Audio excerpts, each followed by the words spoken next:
عرس کے دن مذاکرے میں جو موضوع تھا اس پر کچھ ہماری گفتگو ہوئی تھی. میں اس ضمن میں چند باتیں اور کہنا چاہتا تھا. وہاں وقت کی تنگی تھی اور اس وجہ سے میں زیادہ ڈیٹیل میں کوئی بات کہہ نہیں سکا تھا. وہاں تک تو معاملہ آسان ہے. یہ موضوع جو تھا وہ تھا فقیر صوفی یا پیر. تو وہ معاملہ اس حد تک تو آسان ہے کہ جب ایک انسان کلمہ پڑھتا ہے تو وہ انسان سے مسلمان ہو جاتا ہے، اور جب وہ رب کے احکامات پر عمل درآمد شروع کرتا ہے تو پھر مسلمان سے مومن تک کا سفر طے ہو جاتا ہے. اس کا پھر وہ مسلمان سے مومن کہلانے لگتا ہے. جب وہ پرہیزگاری اختیار کرتا ہے اور زہد اختیار کر لیتا ہے تو وہ متزہد ہو جاتا ہے، یا آسان لفظوں میں زاہد کہلاتا ہے. یہاں تک تو معاملہ آسان ہے. لیکن جب وہ زہد سے آگے کا سفر طے کرنا چاہتا ہے، وہ ہے کہ وہ رب کا چاہنے والا بنتا ہے. تو جہاں اس نے یہ دعویٰ کیا کہ وہ رب کا چاہنے والا ہے اور اسے رب چاہیے،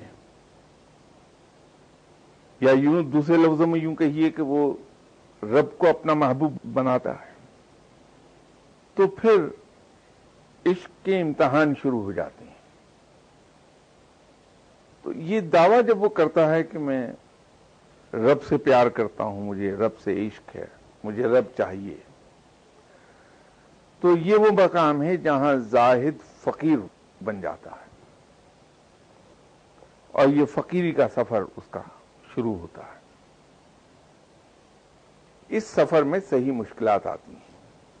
یہ وہ مشکلات ہیں جس کا اکثر بیشتر میں نے یہاں اپنی گزشتہ نشستوں میں گفتگو کے دوران کیا. اور پھر اس میں ایک پابندی جو اس دن میں ذکر نہیں کر سکا تھا وہ یہ بھی ہوتی ہے کہ فقیر پر لازم ہے کہ مخلوق سے قطع تعلق کرے، خلق خدا سے دور رہے، کیونکہ خلق خدا سے میل ملاپ بہت بڑی ڈسٹریکشن ہے. یہ انسان کو اپنے منزل سے بہت دور لے جاتی ہے، اور فقیری راہ پر جب چل رہا ہوتا ہے انسان تو اسے تمام طرح کی ریاضتیں اور مجاہدات کرنا ہوتے ہیں.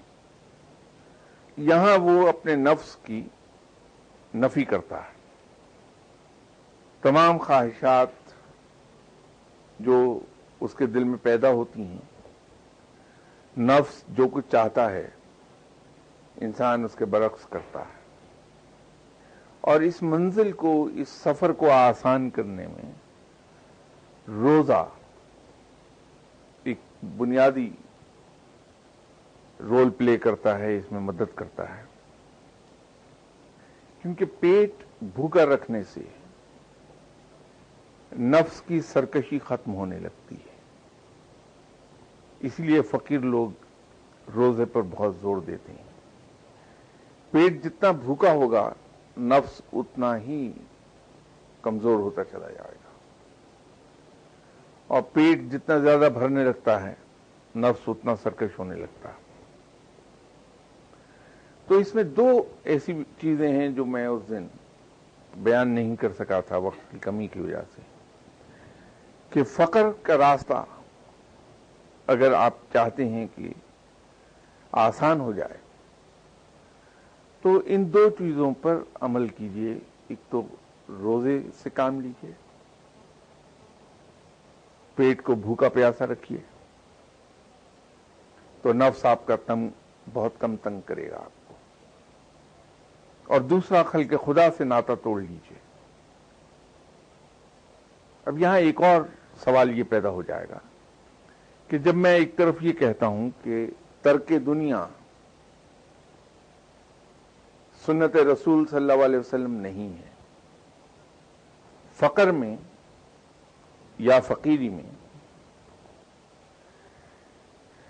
ہر وہ کام جو سنت کے خلاف ہو جائے اس کی ممانعت ہے۔ فقر کے راستے میں ہم کوئی کام نہیں کر سکتے جو کتاب اور سنت اور حدیث کے خلاف ہو۔ جس شخص نے ایک بھی سنت ترک کر دی وہ فقیر نہیں ہو سکتا، اس پر اتفاق ہے تمام مستند اور جید اولیاء اکرام کا۔ اسی لیے جتنے بھی اولیاء اکرام کو آپ دیکھیں گے وہ اپنی تصانیف میں اس پر زور دیتے ہوئے دکھائی دیں گے کہ سنت کسی طور ترک نہ کی جائے۔ تو ترک دنیا خلاف سنت رسول صلی اللہ علیہ وسلم ہے۔ اور دوسری بات یہ ہے کہ چونکہ میں ترک دنیا کے خلاف ہوں اور یہ میں کہتا ہوں کہ میرے عقیدے کے مطابق صحیح فقیر وہ ہے جو دین اور دنیا بیک وقت لے کے چلتا ہے۔ ایک ہاتھ میں دنیا اور ایک میں دین، اور لطف یہ ہے کہ باوجود تیز چلنے کے ایک ہاتھ دوسرے ہاتھ سے اوپر یا نیچے نہیں جاتا، دونوں بیک ایک ہی سطح پر رہتے ہیں، برابر ہوتے ہیں۔ تو اگر دنیا کو بھی ساتھ لے کے چلنا ہے تو خلق خدا سے دور رہے تو دنیا کس طرح سے چلے گی؟ تو اس کا ایک بڑا سیدھا سا جواب ہے کہ جب میں ترک دنیا کی بات کرتا ہوں کہ مخلوق سے دور رہیے، تو اس سے مراد یہ نہیں کہ ترک کاروبار دنیا کر لیجئے۔ کاروبار دنیا تو اسی طرح چلائیے جس طرح چلانے کا حق ہے، کیونکہ فقیر کی تو خوبصورتی یہ ہے کہ جب وہ آپ کو دنیا داری کرتا دکھائی دے گا تو بڑے بڑے دنیا داروں کے کان کو تر ڈالے گا، بہترین دنیا دار ہوگا، اور جب وہ دین کا کام کر رہا ہوگا تو اس سے بہتر دیندار آپ کو کوئی نہیں ملے گا۔ لیکن دوستیاں نہ پالیے، دوستوں کی محفلیں مت سجائیے۔ تو یہ ترک مخلوق سے میرا مقصد یہ تھا کہ دوستیاں اور تعلقات نہ پالیے تاکہ آپ کا وقت ضائع نہ ہو۔ جو وقت آپ نے اپنے جاننے والوں اور دوستوں کے ساتھ بیٹھ کے گپ شپ میں گزارنا ہے وہ غور و فکر میں گزرنا چاہیے۔ فقر کے اندر جو کی نوٹس ہیں، کچھ اس کی کیز ہیں، غور و فکر اس کی بنیادی کی ہے۔ جو فقیر غور و فکر نہیں کرتا، یاد رکھیے کہ فقر کے اعلی مقام پر نہیں فائز ہو پاتا۔ غور و فکر کو بہت بنیادی حیثیت حاصل ہے۔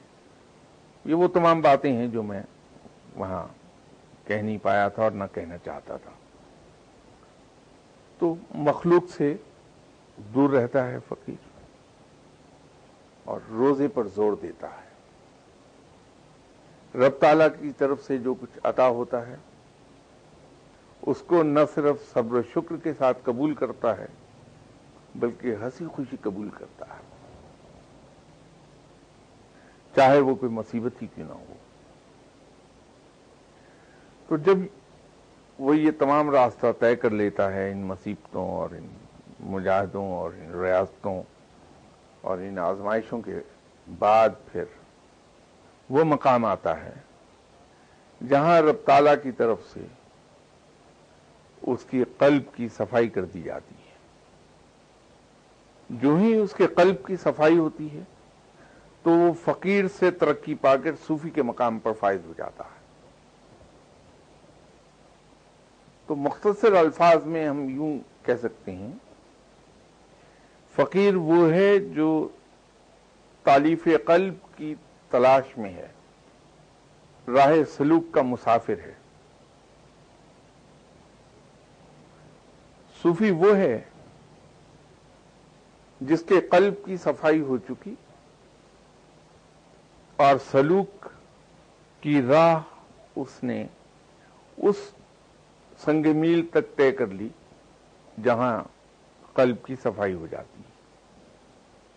تو جو ہی وہ صوفی کے مقام پر فائز ہوا، اس کے قلب کی صفائی ہو گئی، تو پھر رب تعالیٰ کی طرف سے اس پر سے یہ مجاہدے اور ریاضتیں اور زحمتیں اور دشواریاں اور مشکلات، ان کو اس پر سے ہٹا لیا جاتا ہے، اور اس مقام کے بعد پھر اگر وہ عبادات میں صرف اس حد تک چلا جائے جہاں فرض اور سنتیں ادا ہو جائیں تو وہ سفر طے کرتا چلا جاتا ہے، اور اس مقام پر جا کر وہ خلق خدا کے ساتھ گھل مل جاتا ہے۔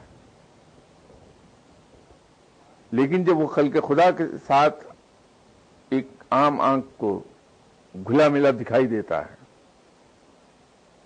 تو در حقیقت وہ گھل مل نہیں رہا ہوتا، بلکہ خلق خدا کے اندر رہتے ہوئے بھی خلق خدا سے کٹا ہوا ہوتا ہے، دل اس کا مصروف یاد رب میں ہوتا ہے۔ تو یوں اسے کوئی فرق نہیں پڑتا کہ وہ خلق خدا کے درمیان سارا وقت بیٹھا رہے،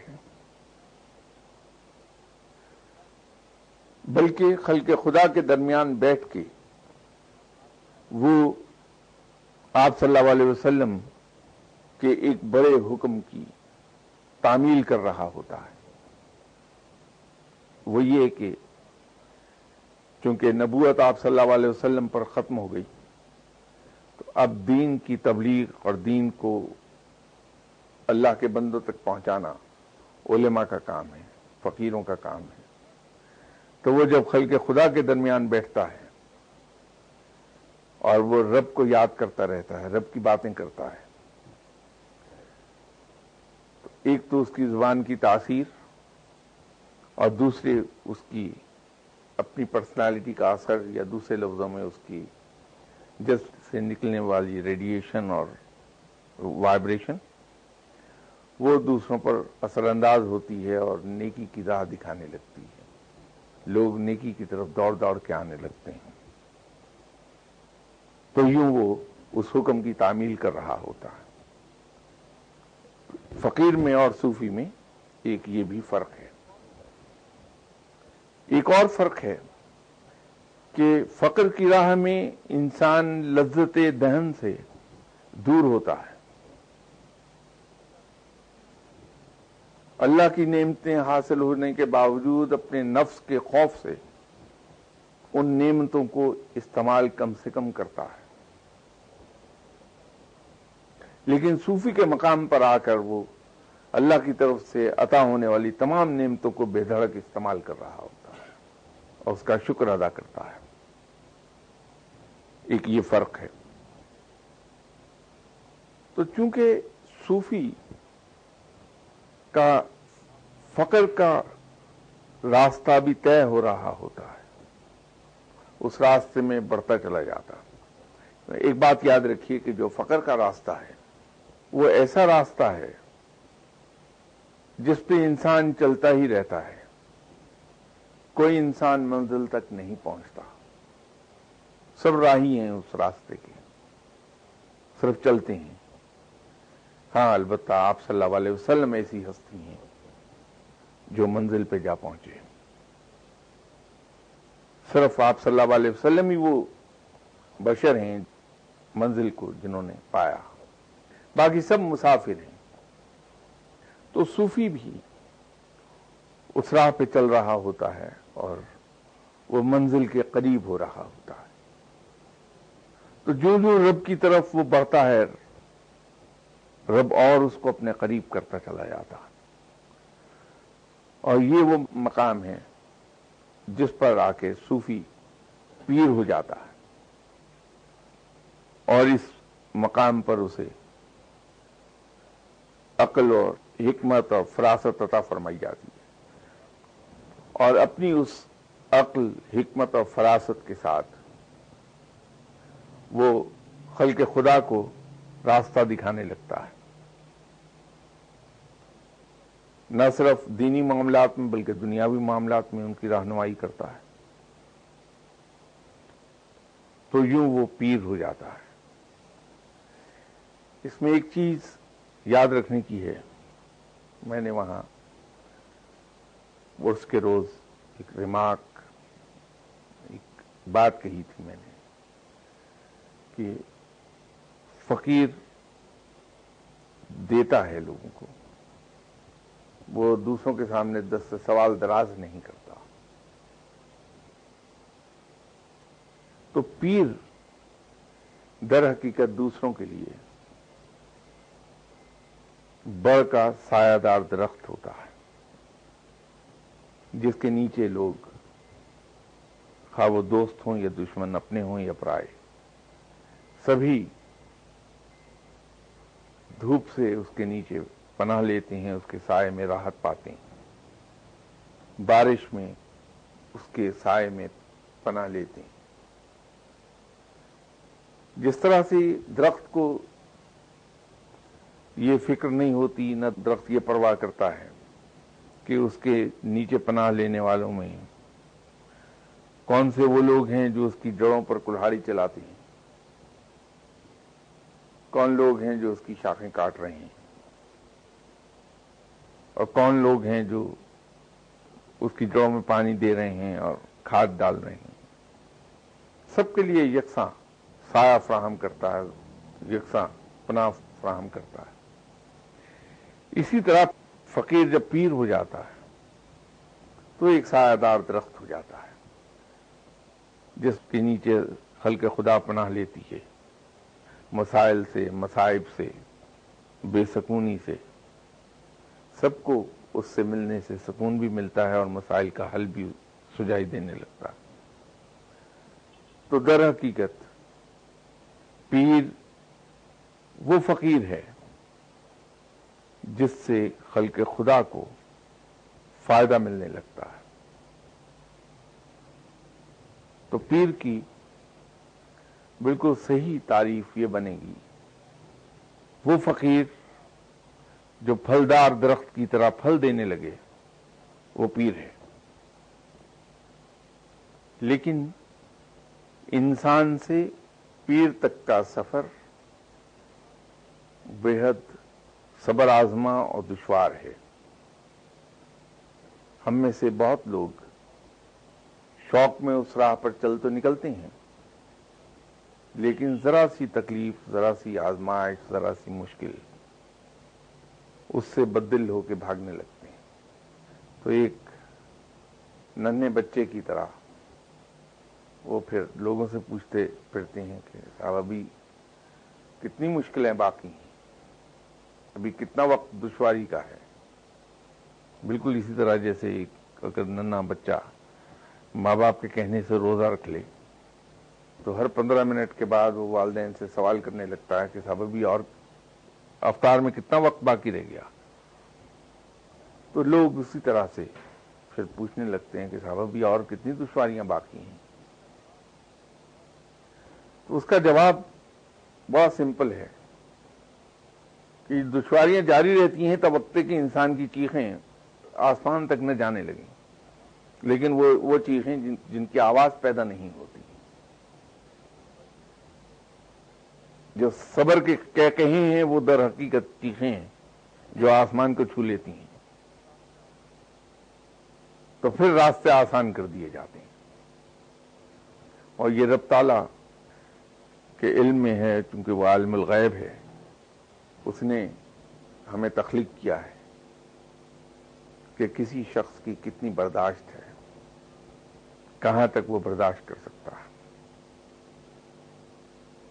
تو یہ اطمینان انسان کو رکھنا چاہیے کہ ویسے تو رب نے فرمایا بھی ہے کہ وہ کسی کو اس کی برداشت سے زیادہ تکلیف نہیں دیتا، تو اس کے اس فرمان کی تعمیل میں اور ویسے بھی یقین رکھنا چاہیے دل میں کہ اللہ کسی کو اس کی قوت سے بڑھ کر نہیں آزمائے گا، وہیں تک ہی آزمائے گا جس حد تک ہم برداشت کر سکتے ہیں، اور پیشتے اس کے کہ ہم ٹوٹنے لگیں وہ ہم پہ آسانیاں جاری کر دیتا ہے۔ اس ضمن میں اگر کوئی سوال کسی کے ذہن میں ہو تو فقیر، صوفی اور پیر اس کردار میں کہیں عالم دین کا ذکر نہیں آتا یا وہ اس میں نہیں نظر آتے، اس کی وجہ کیا ہے؟ چونکہ وہ مذاکرہ روحانیت کے ضمن میں تھا، مذاکرہ ایسی ہستی کے یاد میں تھا جو تصوف میں ایک مقام رکھتے تھے، تو اس لیے اس مذاکرے کا موضوع بھی جو چنا گیا تھا وہ روحانیت ہی سے متعلق تھا۔ تو روحانیت میں چونکہ یہی تین ایسی ہستیاں ہیں جن کے بارے میں لوگ جاننا چاہتے ہیں کہ ان کی ڈیفینیشن کیا ہے، یہ کون لوگ ہوتے ہیں، اس لیے اس میں یہ تین ہی نام آپ کو ملیں گے۔ تو عالم دین کے بارے میں اگر آپ جاننا چاہتے ہیں تو اس کو کسی موقع پہ انشاءاللہ تعالی ڈسکس کریں گے کہ عالم کون ہوتا ہے۔ کہ صوفی، فقیر اور پیر کیا وہ روحانیت کے اس درجے تک پہنچ جاتے ہیں جہاں وہ وقت، فاصلہ اور مسافت سے بے نیاز ہو جاتے ہیں، اور وہ کون سا درجہ ہے؟ یہ کسی شخص کا ٹائم اینڈ سپیس سے بیونڈ ہو جانا، یہ خالصتاً رحمت خداوندی ہے۔ کچھ لوگ تصوف کا راستہ ساری عمر طے کرتے رہتے ہیں لیکن وہ صاحب کشف نہیں ہو پاتے۔ کچھ لوگ سفر کے شروع ہی میں صاحب کشف ہو جاتے ہیں۔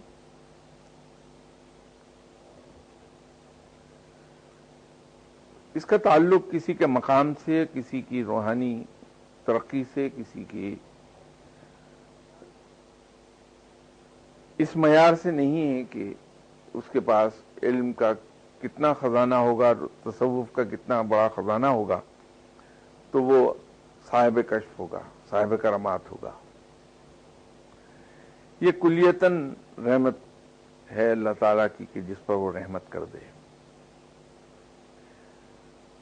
تو یہ کہنا کہ صاحب فقیر کے مقام پر جا کر صاحب کشف ہو جاتا ہے یا صوفی کے مقام پر جا کر صاحب کشف ہوتا ہے یا پیر کے مقام پر جا کر وہ صاحب کشف ہوتا ہے، یہ کہنا دشوار ہے۔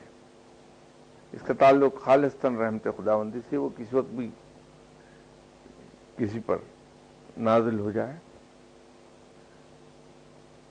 وہ مہربان کسی وقت بھی ہو جائے گا۔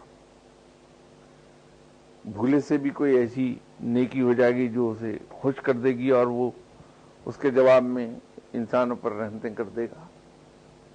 تو یہ کلیتاً خالصتاً رحمت خداوندی کا معاملہ ہے کہ وہ کیا انعام میں عطا کب کر دے، کس مقام پر کر دے۔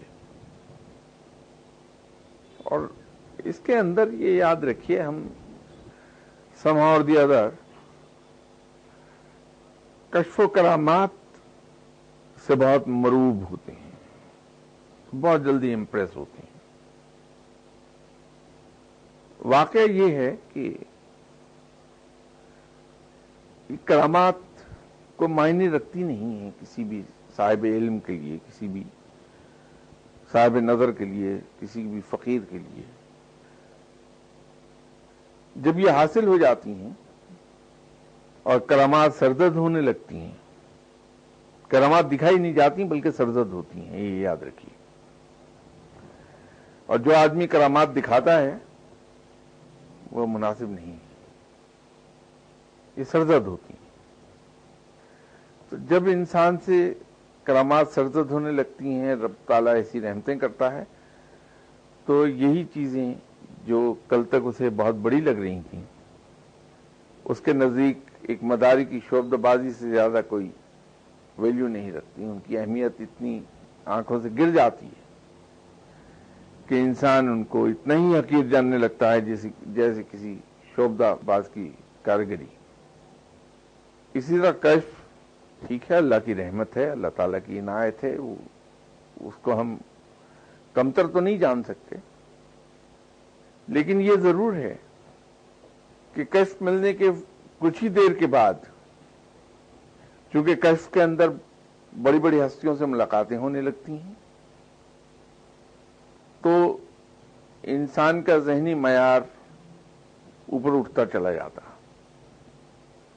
کشف جب تک حاصل نہیں ہوتا اس وقت تک وہ گزرے ہوئی اولیاء اکرام سے ملاقاتوں کا بڑا شوقین ہوتا ہے، خواہش مند ہوتا ہے، ملنا چاہتا ہے ان سے. لیکن جب کشف حاصل ہوتا ہے، ان سے ملاقاتیں ہوتی ہیں، تو پھر انسان چاہنے یہ لگتا ہے کہ اب میری پیغمبروں سے ملاقاتیں ہو جائیں.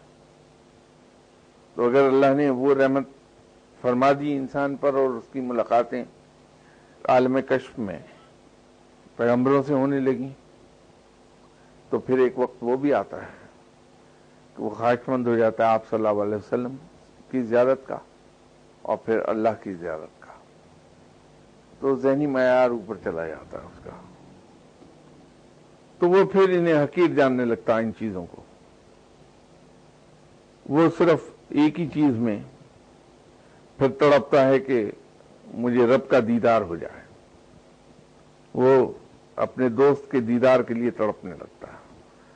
تو جو ہی وہ اس مقام پر آیا بندہ، اس کے لیے تمام چیزیں ہیچ ہو گئیں. پھر وہ نہ کرامات کی پرواہ رہتی اسے، نہ کسی کشف کی پرواہ رہتی.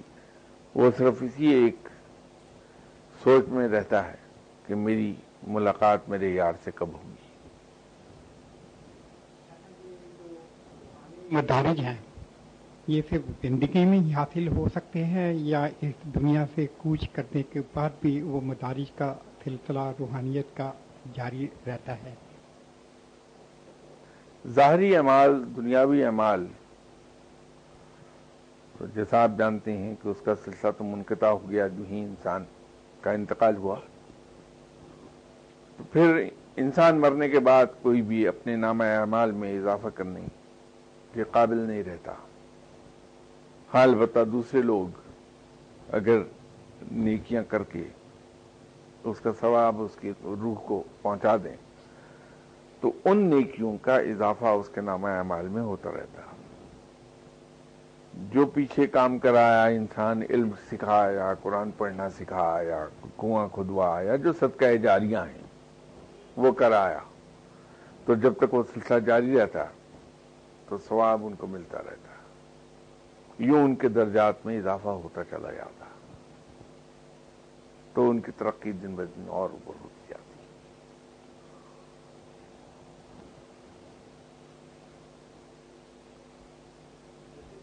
دنیا امتحان گاہ ہے اور جو کچھ بھی انسان کو ملتا ہے اس کا آگے جا کے حساب دینا ہوتا ہے. تو کیا کشف و کرامات کا بھی حساب ہوگا بعد میں؟ فقر کی راہ میں پکڑ بڑی جلدی ہوتی ہے. ایک عام آدمی جو غلطیاں کر کے بچا رہتا ہے، اللہ تعالیٰ اگنور کر دیتا آسانی کے ساتھ. چونکہ فقیر لوگ اس کے دوست ہیں تو اپنے دوست کو غلط راہ پہ جاتے برداشت نہیں کرتا رب، پیشتے اس کے کہ اس کا دوست غلط راہ پر چڑھ جائے اس سے پہلے ہی اسے کھینچ دیتا ہے. یہی وجہ ہے کہ فقیروں پر گرفت بڑی جلدی ہوتی، چھوٹی سی چھوٹی غلطی پر ان کو مار پڑنا شروع ہو جاتی. وہ در حقیقت سزا نہیں دے رہا ہوتا رب، بلکہ جگا رہا ہوتا ہے کہ تم سے جھنڈوڑ رہا ہوتا ہے کہ یہ تم سے غلطی ہو رہی ہے. انشاءاللہ پھر نیکسٹ سیٹرڈے